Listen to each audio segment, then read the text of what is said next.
Hey, what's going on today, guys? It's your boy Optics Scumpy bringing you a brand new gameplay. Actually, no, I'm not actually Optics Scumpy, but I'd like to give you guys some tips on how to get a nuclear in Black Ops 3. And if you don't know what a nuclear is getting 30 kills in a row without dying. Now, the stipulation or the kind of asterisk that needs to go on the 30 kills per game without dying is score streak kills do not count toward the 30 kills, so it's possible to get a nuclear with using score streaks, but you would have to get more than 30 kills in a row if that makes sense.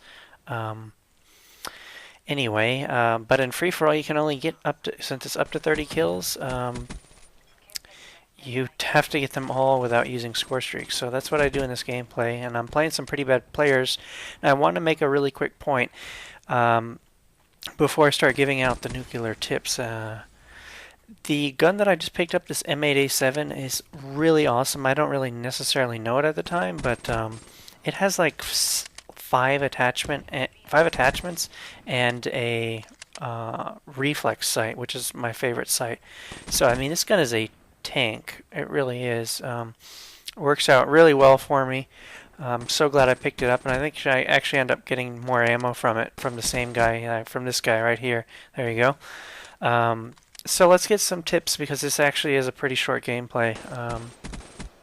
Tips as far as getting nuclears. Well, notice your score streaks. My score streaks, it's pretty obvious. I'm not using the best score streaks for this.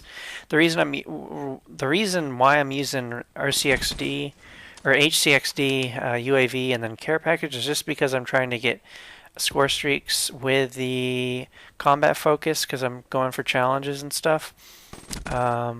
So if you were to go for a nuclear, the score streaks that I would recommend, generally speaking, would be the UAV, counter UAV, and the hater, because those are all non-lethal score streaks, so they won't impact your 30 kill mark in terms of ruining the nuclear.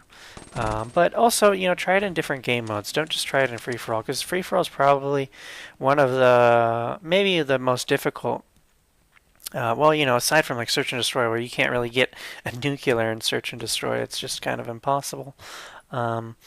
But if the lobby's right, go for it. I wouldn't really go for a nuclear in a tough lobby. If you're playing against really good people, don't bother going for a nuclear. You're just gonna drive yourself crazy because you're gonna be backing in and out of lobbies. Don't be that guy. It's not worth it. Trust me. The reason you play this game is to have fun, and there's no problem or there's nothing wrong with getting better, but and to try to go for gameplays, but just don't beat yourself up about it because there's so much BS in this game, and if you dwell on it, it's just really gonna get to you, and you're gonna get mad, and I try not to get too mad. Played for like 4 hours today and didn't get too mad just because I realized that who cares? Nothing really matters. It's just a game, and BS happens. Host advantage. Just random hit detection issues. They can happen and screw you over, but at the end of the day, it's not that big of a deal. It's just a game. But those are pretty much my general nuclear tips. I don't really have much else to say regarding tips.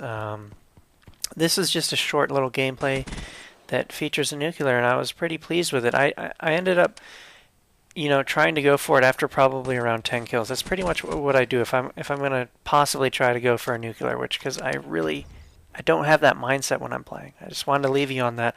I never have the mindset that I'm going to go for a nuclear unless it just kind of so happens to fall in my lap. So anyway, there's 30 kills and pretty beastly, and I will see you later. Peace.